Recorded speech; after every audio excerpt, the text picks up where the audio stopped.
In the Cyberpunk universe, RipperDocs are street-level surgeons who install cyberware whenever and wherever you want it. Some operate out of luxury clinics, but most operate in cramped basements. There are surgeons, mechanics, and hackers all rolled into one. What would it actually cost to open a RipperDoc clinic in real life? I'm going to break it down for you. First, you'll need the tech to open people up and plug them into the future. That means surgical tables, neural circuitry tools, diagnostics, and sterilization systems. Real-world analogs include robotic surgery platforms, so I decided to go with the Da Vinci system, which costs anywhere from $500,000 to over $2.5 million. Since I can't get hyper-exact numbers, sadly, let's just use $750,000 for underground equipment and about $1.5 million for legal equipment. Add basic sterilization units and support gear that we have nowadays at current clinics, and you're looking at about $300,000 to $500,000 just to get the room ready. Next, legality. If you're going legit, you need licensing, malpractice insurance, and regulatory compliance. Opening a surgical clinic legally in the US can run $50,000 plus just in permits and insurance.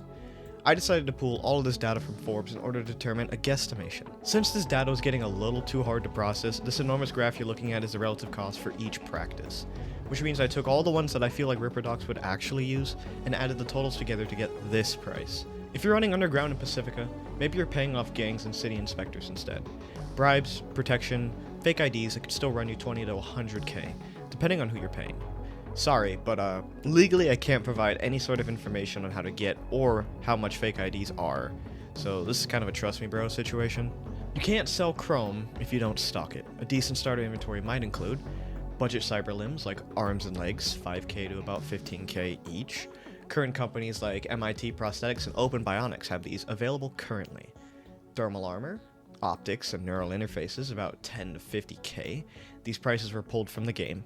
High-end mods like Mantis Blades, probably around $75,000 plus. I might change this number in a future video. With 20 to 30 mods in stock, you're looking at $250,000 to $500,000 in cyberware. If you're running the shop, you'll need talent. A lead doc could cost you $150,000 a year, add a tech assistant at about $50,000 a year, and maybe some muscle if you're off the grid.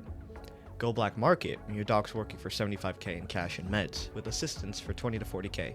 It's still some serious payroll. Finally, the shop itself.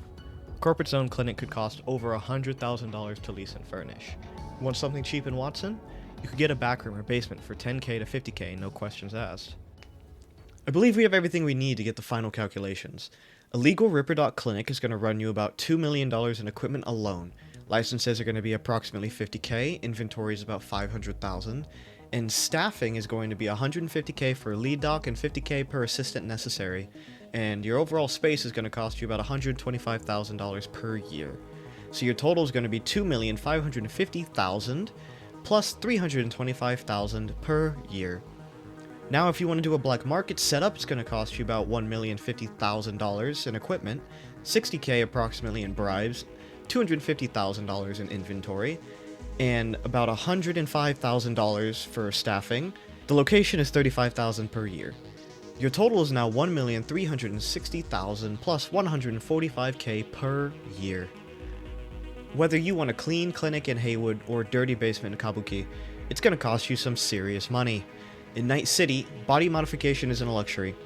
It's survival. And if you're the one installing the chrome under the skin, there's a fortune to be made. Or a bullet with your name on it. Thank you guys so much for watching. Please comment your thoughts down below and tell me what else you guys want me to do pricing on. Subscribe for more, and turning on notifications would be awesome. This video was a lot more big sources of information, but I'm trying to keep with the somewhat shorter content for weekly uploads, and really big videos like once a month. Please let me know what you guys think. Also, would any of you be interested in other video games? I have a couple planned down the pipeline, but I'd like to hear your thoughts. Laters.